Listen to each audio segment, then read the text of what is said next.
ना 2019 से लगातार मैं मेडल लेकर आ रही हूँ। 2019 में मैंने पहला नेशनल खेला था अपना, उसमें मैंने 1 सिल्वर और 2 ब्रॉन्ज मेडल जीते थे। और उसी साल मेरा थाईलैंड के लिए सिलेक्शन हुआ था, बट मेरा उसमें मेडल नहीं लग पाया, फिर पार्टिसिपेशन का था। उसके बाद में फिर मैंने अपना 4th नेशनल खेला, जिसमें मेरा 1 गोल्ड और 1 सिल्वर मेडल था। और फिर मैंने युगांडा खेलने के लिए गई, तो उसमें मेरे 3 सिल्वर मेडल थे इंटरनेशनल में। और इस बार फिर मैं नेशनल में मेरा ब्रॉन्ज मेडल, और अब ये जो मैं खेल कर आई हूँ युगांडा इंटरनेशनल, इसमें मेरा 1 ब्रॉन्ज मेडल और 1 सिल्वर मेडल है। देखो फैमिली बैकग्राउंड थोड़ा सा मतलब हम लोगों को पुअर है, बट फिर भी उनके अंदर हौसला की कमी नहीं है, जिसके लिए उन्होंने हमें प्रोत्साहित किया और हम आज अपने पैरों पे खड़े हैं। क्योंकि मेरा 2017 में एक्सीडेंट दोबारा हुआ था। बर्थ से मुझे मतलब बर्थ के बाद में मुझे पोलियो हुआ था। उसके बाद से मेरा जो है ना 2017 तक मैंने स्टैंडिंग में खड़े हो चलती बैसाखी से। फिर मेरा एक्सीडेंट हुआ तो मैं पूरा 1 साल के लिए अपना डिप्रेशन चली गई कि मेरा मतलब मैं चल नहीं पा रही, मैं कुछ नहीं कर पा रही है। बट पंजाब में यही कमी है कि पंजाब को दिखाते हो रहे हैं कि स्पोर्ट्स में आगे चल रहा है, बट अभी तक कुछ भी नहीं है। दूसरा कि हमें अब पंजाब छोड़कर बेंगलोर जाना पड़ रहा है। कारण क्या है? सिर्फ कारण ये है कि हमारे लिए यहाँ पर ना कोचिंग है ना कोई ट्रेनिंग है। व्हीलचेयर वाले नॉर्मल वालों से ज़्यादा मेडल लेकर आ रहे हैं देश के लिए, ठीक है, बट हमारे लिए अब तक कोई ये चीज़ सुविधा नहीं है। तो ये दिक्कत हम लोगों को बहुत आ रही है, जिसकी वजह से मुझे मतलब बहुत गिल्टी फील भी हो रहा है, अंदर से दुख भी हो रहा है कि हमें पंजाब छोड़कर बेंगलोर जाना पड़ रहा है।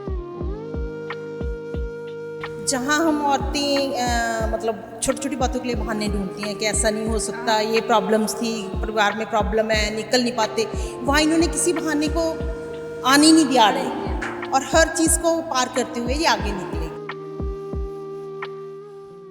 ਪੰਜਾਬੀ ਨੂੰ ਸਿੱਖਣ ਵਾਲੀ ਦਰਸ਼ਕਾਂ ਦਾ ਸਵਾਗਤ ਹੈ। ਔਰਤਾਂ ਨੂੰ ਇੱਕ ਪ੍ਰਾਊਡ ਮਹਿਸੂਸ ਹੁੰਦਾ ਹੈ ਜਦੋਂ ਅਸੀਂ ਇੱਦਾਂ ਦੀ ਔਰਤਾਂ ਨਾਲ ਮਿਲਦੇ ਹਾਂ ਜਿਹੜੇ ਵਿਮਨ ਐਮਪਾਵਰਮੈਂਟ ਨੂੰ ਪ੍ਰੂਫ ਕਰਕੇ ਸਾਬਿਤ ਕਰਕੇ ਦਿਖਾਉਂਦੇ ਹਾਂ। ਅਸੀਂ ਕਸੂਰ ਜ਼ਰੂਰ ਕੱਢਦੇ ਹਾਂ, ਕਈ ਹਾਲਾਤਾਂ ਦਾ, ਕਈ ਵਾਰੀ ਵਕਤ ਦਾ, ਤੇ ਕਈ ਵਾਰੀ ਆਪਣੀ ਕਮਜ਼ੋਰੀਆਂ ਦਾ, ਪਰ ਆਪਣੀ ਕਮਜ਼ੋਰੀਆਂ ਨੂੰ ਆਪਣੀ ਤਾਕਤ ਬਣਾਉਣ ਵਾਲੀ ਇੱਕ ਔਰਤ ਸਾਡੇ ਨਾਲ ਅੱਜ ਮੌਜੂਦ ਹੈ, ਜੋ ਕਿ ਪੈਰਾ बैडमिंटन प्लेयर है, तो नाल ही गोल्ड सिल्वर और ब्रॉन्ज मैडल जित के लियाई है, नाम रोशन किया है। शबाना जी नाल गल करनी चाहांगे। मैम पहला तो बहुत बहुत मुबारਕਾਂ ने ਤੁਹਾਨੂੰ। Thank you so much. ਤੇ ਅਸੀਂ ਜਾਣਨਾ ਚਾਹਾਂਗੇ, ਪਹਿਲਾਂ ਸਾਡੇ ਦਰਸ਼ਕ ਜਾਣਨ ਚਾਹਣਗੇ ਵੀ ਤੁਸੀਂ ਕਿਹੜੀ ਫੀਲਡ 'ਚ ਕਿਹੜਾ ਮੈਡਲ ਜਿੱਤਿਆ, ਇੱਕ ਵਾਰੀ ਆਪਣੇ ਮੂੰਹ ਤੋਂ ਦੱਸੋ। हाँ जी, मैं ना 2019 से लगातार मैं मेडल लेकर आ रही हूँ। 2019 में मैंने पहला नेशनल खेला था अपना, उसमें मैंने 1 सिल्वर और 2 ब्रॉन्ज मेडल जीते थे। और उसी साल मेरा थाईलैंड के लिए सिलेक्शन हुआ था, बट मेरा उसमें मेडल नहीं लग पाया, सिर्फ पार्टिसिपेशन का था। उसके बाद में फिर मैंने अपना 4th नेशनल खेला, जिसमें मेरा 1 गोल्ड और 1 सिल्वर मेडल था। और फिर मैंने युगांडा खेलने के लिए गई, तो उसमें मेरे 3 सिल्वर मेडल थे इंटरनेशनल में। और इस बार फिर मैं नेशनल में मेरा ब्रॉन्ज मेडल, और अब ये जो मैं खेल कर आई हूँ युगांडा इंटरनेशनल, इसमें मेरा 1 ब्रॉन्ज मेडल और 1 सिल्वर मेडल है। बैडमिंटन जैसे कि आप खेलते हो तो कई कठिनाइयाँ ज़िंदगी में आई होंगी जब आपने शुरू किया होगा, शुरुआत में फैमिली बैकग्राउंड कैसा रहा?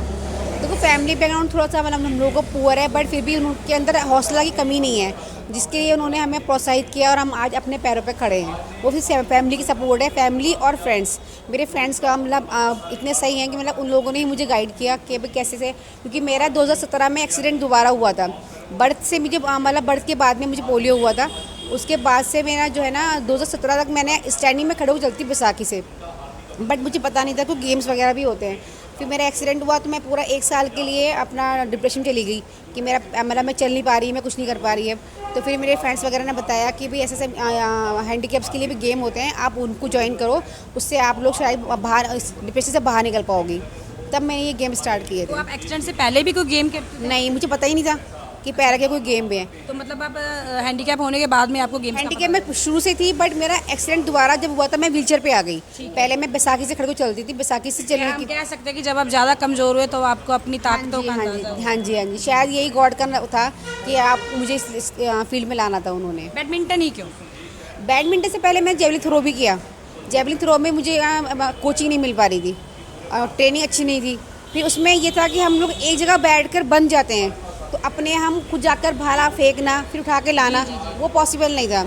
बैडमिंटन में ये है कि आप व्हीलचेयर पे हो, अपनी शटल खुद उठा सकते हो, अपनी रनिंग खुद कर सकते हो, उसमें बाउंडेशन नहीं है, बट इसमें भी कोचिंग नहीं है।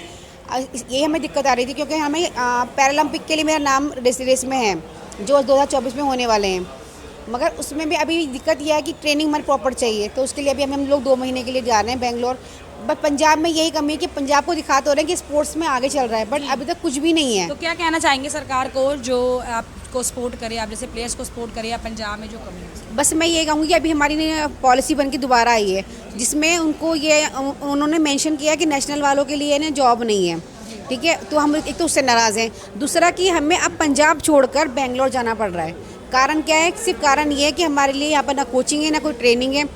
व्हीलचेयर वाले या नॉर्मल वालों से ज़्यादा मेडल लेकर आ रहे हैं देश के लिए, बिल्कुल सही कह ठीक है। बट हमारे लिए अभी तक कोई ये चीज़ सुविधा नहीं है, तो ये दिक्कत हम लोगों को बहुत आ रही है, जिसकी वजह से मुझे मतलब बहुत गिल्टी फील भी हो रहा है, अंदर से दुख भी हो रहा है कि हमें पंजाब छोड़कर बेंगलोर जाना पड़ रहा है। एक मैसेज जो आप अपने लिए यंगस्टर्स को, लेडीज़ को, महिलाओं को, बच्चों को, खासकर जो पेशेंट्स कमज़ोरी है, उनको देना चाहिए? देखो यही बात होती है कि वक्त ना सबसे बड़ा होता है। वक्त क्या है, आप अकॉर्डिंग चलो, मतलब प्रॉब्लम हम लोगों को भी आई है, बहुत फेस किया हमने, अभी तक भी आ रही है, मगर क्या उससे लड़ना है, उससे हार नहीं माननी। कई बार मैं हार मान जाती हूँ। मेरा अभी लास्ट ईयर अभी जब मैं जाने वाली थी युगांडा के लिए, मेरा वीज़ा में कोई प्रॉब्लम आ रही थी, मैं 3 दिन तो लगातार रोई हूँ कि मैं कैसे जाऊँगी, मतलब इतना पैसा लग चुका है, मेरा टिकट भी कैंसिल हो जाएगा, मेरा सब कुछ ख़राब हो जाएगा। फिर भी उसके बाद राकेश सर ने भी एक चार से मुझे फ़ोन किया, पूछा कि भाई क्या हुआ, तेरी आवाज़ को क्या हो गया। तो मैंने पूछा सर मेरा वीज़ा नहीं लग पा रहा और मुझे ये प्रॉब्लम आ रही है। कह रहे तू हिम्मत नहीं हार, तेरे हाथ में प्रॉब्लम कब नहीं आई है। फिर उन्होंने मुझे मोटिवेट किया, फिर मैंने हिम्मत की, फिर मैंने सोचा कि मेरी कहाँ गलती हो रही है। सिर्फ एक कैपिटल और स्मॉल लेटर में प्रॉब्लम आ रही थी, जिसकी वजह से मेरे वीज़े में प्रॉब्लम आ रही थी, बट फिर वो मैंने किया, वो सॉल्व हो गया। तो ये दिक्कतें सबको आती हैं, आपको हाँ हार नहीं मानना। मैम आपका शुभ नाम? मेरा नाम रमा जैन। रमा जैन जी, जैसे आज औरतों को सम्मानित किया गया आज यहाँ पे, कैसा प्राउड मोमेंट है, कैसा फील कर रहे हो? अगर आप पूछो तो ये हम औरतों के लिए तो खासकर बहुत ही भावुक पल हैं और बहुत ही प्राउड मोमेंट है, जहाँ हम औरतें मतलब छोटी छोटी बातों के लिए बहाने ढूंढती हैं कि ऐसा नहीं हो सकता, ये प्रॉब्लम्स थी, परिवार में प्रॉब्लम है, निकल नहीं पाते। वहाँ इन्होंने किसी बहाने को आने ही नहीं दिया रहे और हर चीज़ को पार करते हुए ये आगे निकले।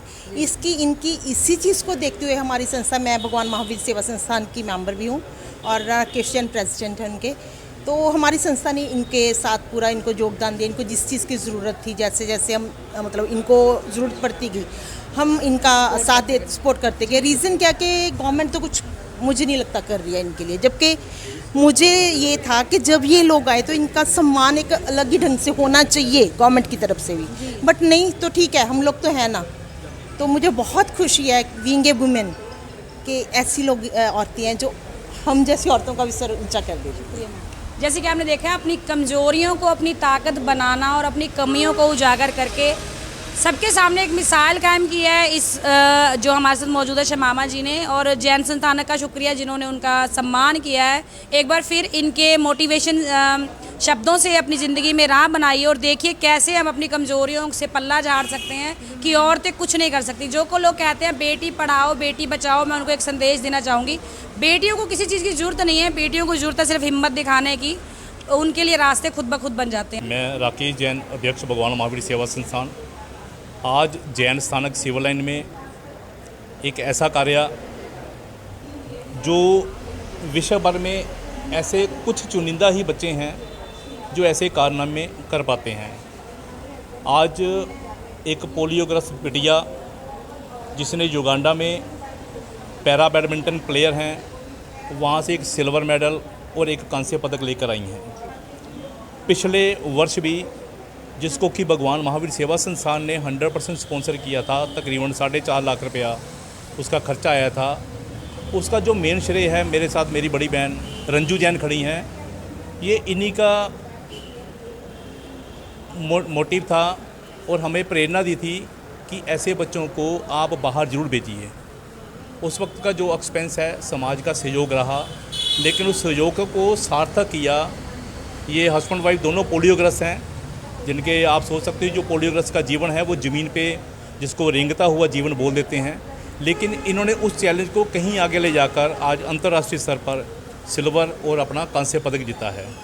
मेरा समाज से एक ही आह्वान है, जहाँ पे भी आपको ऐसे टैलेंट वाले बच्चे मिलें, आप उनको अडॉप्ट करें, उनको प्रमोट करें और उनकी सहायता जरूर करें। कौन कहता है कि आज दे समाज ਵਿੱਚ ਔਰਤਾਂ ਦੀ ਮਦਦ ਨਹੀਂ ਕਰ ਰਹੀਆਂ, ਬਲਕਿ ਉਹਨਾਂ ਨੂੰ ਪਿੱਛੇ ਧਕੇਲ ਰਹੀਆਂ। ਇੱਕ ਇੱਦਾਂ ਦਾ ਸਾਡੇ ਕੋਲ ਐਗਜ਼ਾਮਪਲ ਸੈੱਟ ਨੇ, ਰੰਜੂ ਜੈਨ ਜੀ ਮੈਮ ਮੌਜੂਦ ਨੇ, ਜਿਨ੍ਹਾਂ ਨੇ ਇੱਕ ਔਰਤ ਹੋ ਕੇ ਇੱਕ ਔਰਤ ਨੂੰ ਇਨੀਸ਼ੀਏਟਿਵ ਪ੍ਰਯਾਸ ਕੀਤਾ, ਅੱਗੇ ਵਧਣ 'ਚ ਮਦਦ ਕੀਤੀ। ਮੈਮ ਪਹਿਲਾਂ ਤਾਂ ਨਮਸਕਾਰ ਹੈ ਤੁਹਾਨੂੰ ਤੇ ਵਧਾਈ ਦੇ ਪਾਤਰ ਤੁਸੀਂ ਸਾਡੇ। ਜੈ ਨੇਂਦਰ ਜੀ। ਮੈਮ ਜਾਨਣਾ ਚਾਹਾਂਗੇ ਰੰਜੂ ਜੈਨ ਜੀ, ਕੀ ਮਨ 'ਚ ਮੋਟੀਵੇਸ਼ਨ ਆਈ ਜਦੋਂ ਤੁਸੀਂ ਸ਼ਿਵਾਨਾ ਜੀ ਨੂੰ ਮਿਲੇ, ਪੋਲੀਓਗ੍ਰਸਤ ਸੀਗੇ, ਤੁਸੀਂ ਯੁਗਾਂਡਾ ਭੇਜਣ ਦਾ ਉਹਨਾਂ ਨੂੰ ਪ੍ਰਯਾਸ ਕੀਤਾ? ਮੈਂ ਸ਼ਿਵਾਨਾ ਜੀ ਨੂੰ ਮਿਲੀ ਜਦੋਂ ਮੈਂ ਉੱਪਰ ਮਹਾਰਾਜ ਜੀ ਦੇ ਦਰਸ਼ਨ ਕਰਨ ਆਈ ਸੀ ਤੇ ਨੀਚੇ ਰਾਕੇਸ਼ ਭਈਆ ਇਹਨਾਂ ਦੀ ਕੋਈ ਇੰਟਰਵਿਊ ਵਗੈਰਾ ਲੈਂਦੇ ਪਏ ਸੀ, ਇਹਨਾਂ ਬਾਰੇ ਪੁੱਛ ਰਹੇ ਸੀ, ਤਾਂ ਮੈਂ ਵੀ ਰੁਕ ਗਈ 2 ਮਿੰਟ। ਮੈਂ ਕਿਹਾ ਦੇਖਾਂ ਇਹਨਾਂ ਦਾ ਕੁਝ ਨਵਾਂ ਮੋਟਿਵ ਹੋਣਾ, ਕੁਝ ਕਰ ਰਹੇ ਆ। ਤੇ ਜਦੋਂ ਮੈਂ ਦੇਖਿਆ ਬੱਚੇ ਹੈਂਡੀਕੈਪਡ ਹੈ ਤੇ ਇਹਨਾਂ ਲਈ ਕੋਈ ਹੈਲਪ ਦੀ ਨਹੀਂ ਹੋ ਰਹੀ ਵਿਵਸਥਾ, ਤਾਂ ਫਿਰ ਮੈਂ ਇਹਨਾਂ ਨੂੰ ਕਿਹਾ ਕਿ ਮੈਂ ਇੱਕ ਬੱਚੇ ਦਾ ਮੈਂ ਜਿੰਮਾ ਲੈਣੀ ਹੈ ਤੇ ਮੈਂ ਇਹਨਾਂ ਲਈ ਕਲੈਕਸ਼ਨ ਕਰਕੇ ਦਊਂਗੀ।